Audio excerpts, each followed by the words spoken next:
नमस्कार।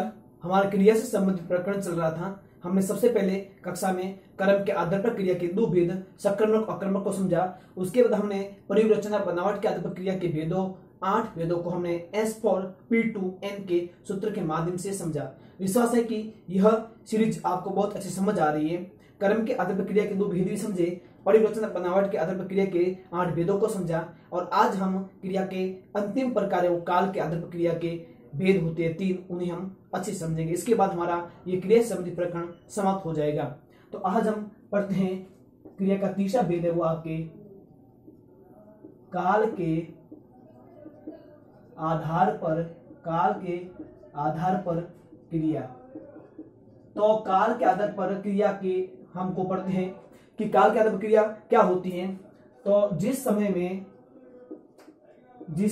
में कर्ता द्वारा कार्य संपन्न किया जाता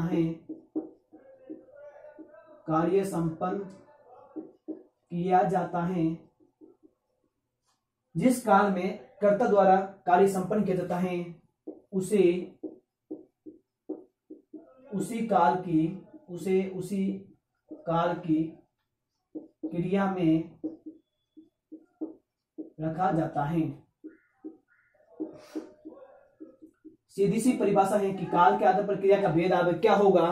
तो जिस काल में है वो कर्ता द्वारा कार्य संपन्न किया जाता है उसी के आधार पर है वो आपकी काल की क्रिया में रख दिया जाता है। तो हम देखते हैं कि काल के आधार पर क्रिया के भेद। काल के आधार पर क्रिया के भेद। काल के आधार पर क्रिया के कुल आपके 3 भेद होते हैं। हम सबको पता है कि काल के आधार पर क्रिया के भेद, काल के आधार पर क्रिया के 3 भेद होते हैं। तो नंबर 1 आपका है वो भूतकालिक क्रिया। नंबर 1 आपका है वो है भूतकालिक क्रिया। नंबर 2 है आपका वो है वर्तमान कालिक क्रिया। नंबर 2 है आपका वर्तमान कालिक क्रिया और नंबर 3 है आपका वो है भविष्य कालिक क्रिया। सीधी सी परिभाषा है कि काल के आधार पर क्रिया के 3 भेद है। नंबर 1 आपके भूतकालिक क्रिया, नंबर 2 आपके वर्तमान कालिक क्रिया और नंबर 3 भविष्यकालिक क्रिया। अब हम एक एक क्रिया के भेद को गहनतम अध्ययन करते हैं। तो पहला हम अध्ययन करते हैं वो है हमारे भूतकालिक क्रिया।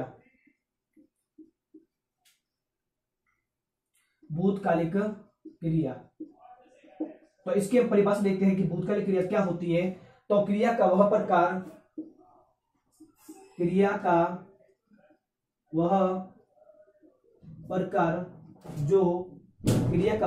जो किसी बीते हुए समय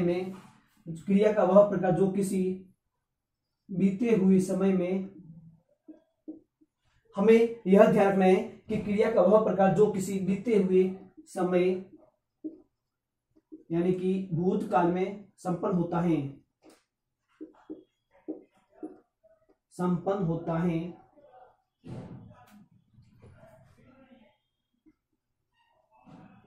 उसे भूतकालिक क्रिया कहते हैं। भूतकालिक क्रिया कहते हैं। साधारण सी परिभाषाएं, जिस प्रकार हम अंग्रेजी के अंदर पास्ट टेंस, प्रेजेंट टेंस और फ्यूचर टेंस पढ़ते हैं उसी तरह है कि भूतकालिक क्रिया का वह प्रकार जो बीते हुए समय भूतकाल में संपन्न होता है भूतकालिक क्रिया कहलाता है। भूतकालिक क्रिया को समझने के लिए हम कुछ उदाहरण देखते हैं। जैसे राकेश बाजार गया। दूसरा हम देखते हैं राकेश बाजार गया। दूसरा हम देखते हैं कि रानी सो गई। तीसरा हम देखते हैं कि भारत 1947 को आजाद हुआ था। सीधे से परिभाषा है। एक और हम देखते हैं कि दिल्ली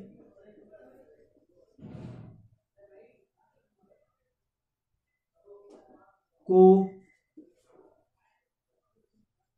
कलकत्ता के बाद दिल्ली को कोलकाता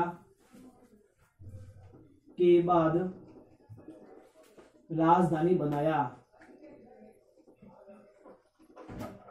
दिल्ली को कोलकाता के बाद राजधानी बनाई। तो इन सभी वाक्यों से स्पष्ट होता है कि ये वाक्य आपके भूतकाल के वाक्य हैं, जहां पर गई, गया, गए या आपके था, थी, ई शब्द आते वो आपकी भूतकाल की क्रिया होती हैं।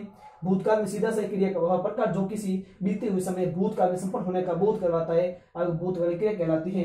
राकेश बाजार गया, रानी सो गई, भारत 1947 को आजाद हुआ था, दिल्ली को कोलकाता के बाद राजधानी बनाया था। अब हम क्रिया का दूसरा प्रकार है वो वर्तमान कालिक क्रिया पढ़ते हैं।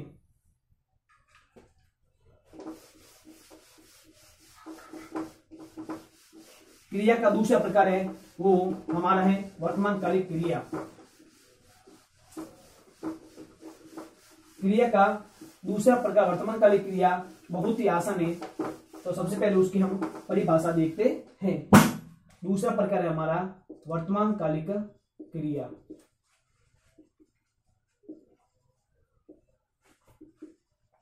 वर्तमान कालिक क्रिया किसे कहते हैं, तो इसकी परिभाषा देखते हैं। सबसे पहले जिस क्रिया का वह रूप,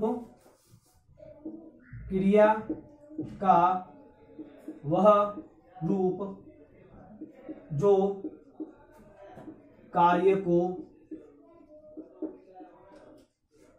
वर्तमान समय में संपन्न करवाता है, कार्य को वर्तमान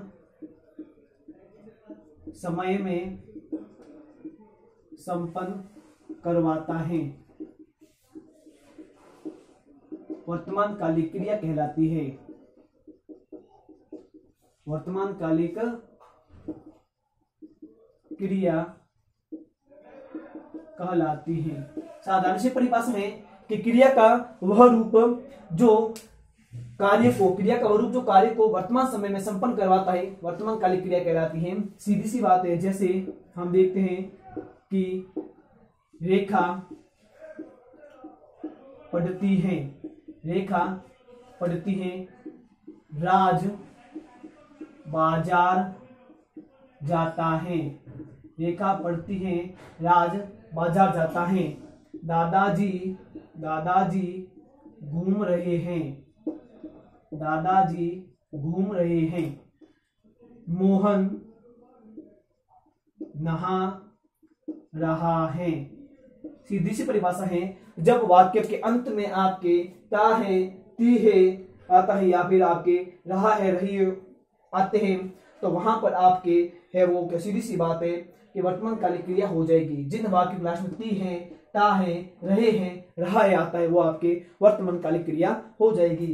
अब हम अंतिम देखते हैं क्रिया का भेद है, वो है आपके भविष्य कालिक क्रिया। भविष्य कालिक क्रिया, क्रिया का वह रूप जिससे कार्य, क्रिया का वह रूप जिससे कार्य भविष्य में होने की संभावना है। भविष्य में क्रिया का वह रूप जिससे कार्य भविष्य में संपन्न होता है, उसे भविष्य कालिक क्रिया कहते हैं। उसे भविष्य कालिक क्रिया कहते हैं। साधारण सी परिभाषा है कि क्रिया का वह रूप, क्रिया का वह रूप जिसमें आपके, क्रिया का वह रूप जिससे कार्य भविष्य में होने की, भविष्य में संपन्न होता है, क्रिया का वह रूप जिससे कार्य आपके भविष्य में संपन्न होता है, उसे भविष्य कालिक क्रिया कहते हैं। इसके अंदर आपके गा, गी और गे शब्द आएंगे लास्ट में। जैसे राम आज बाजार जाएगा, राम आज बाजार जाएगा। सीधी सी बात है, ये भविष्य की बात है कि राम आज बाजार जाएगा। दूसरा वाक्य है कि पिताजी कल मुंबई जाएंगे, पिताजी कल मुंबई जाएंगे। अध्यापक जी हिंदी पढ़ाएंगे। इन वाक्यों से स्पष्ट होता है कि ये सारे आपके वो भविष्य काल क्रिया का बोध करवाते हैं। इस प्रकार हम देखते हैं तो हमने इस प्रकरण के माध्यम से हमने वो काल के आधार पर क्रिया के 3 भेदों को पढ़ा कि वर्तमान कालिक क्रिया, उससे पहले भूतकालिक क्रिया, फिर भविष्यकालिक क्रिया। भविष्यकालिक क्रिया से पहले हम देखते हैं कि सबसे पहले भूतकाल क्रिया, फिर वर्तमान कालिक क्रिया, फिर भविष्यकालिक क्रिया। इस प्रकार हमारे क्रिया से संबंधित ये क्रम है वो लगातार कर्म के आधार पर क्रिया के भेद, परिवर्तन बनावट के आधार पर क्रिया के भेद और फिर आपके काल के आधार पर क्रिया के भेद, तीनों भेद समाप्त हुए। अगली कक्षा में फिर मुलाकात करते हैं नए प्रकरण के साथ। तब तक जय हिंद, जय भारत।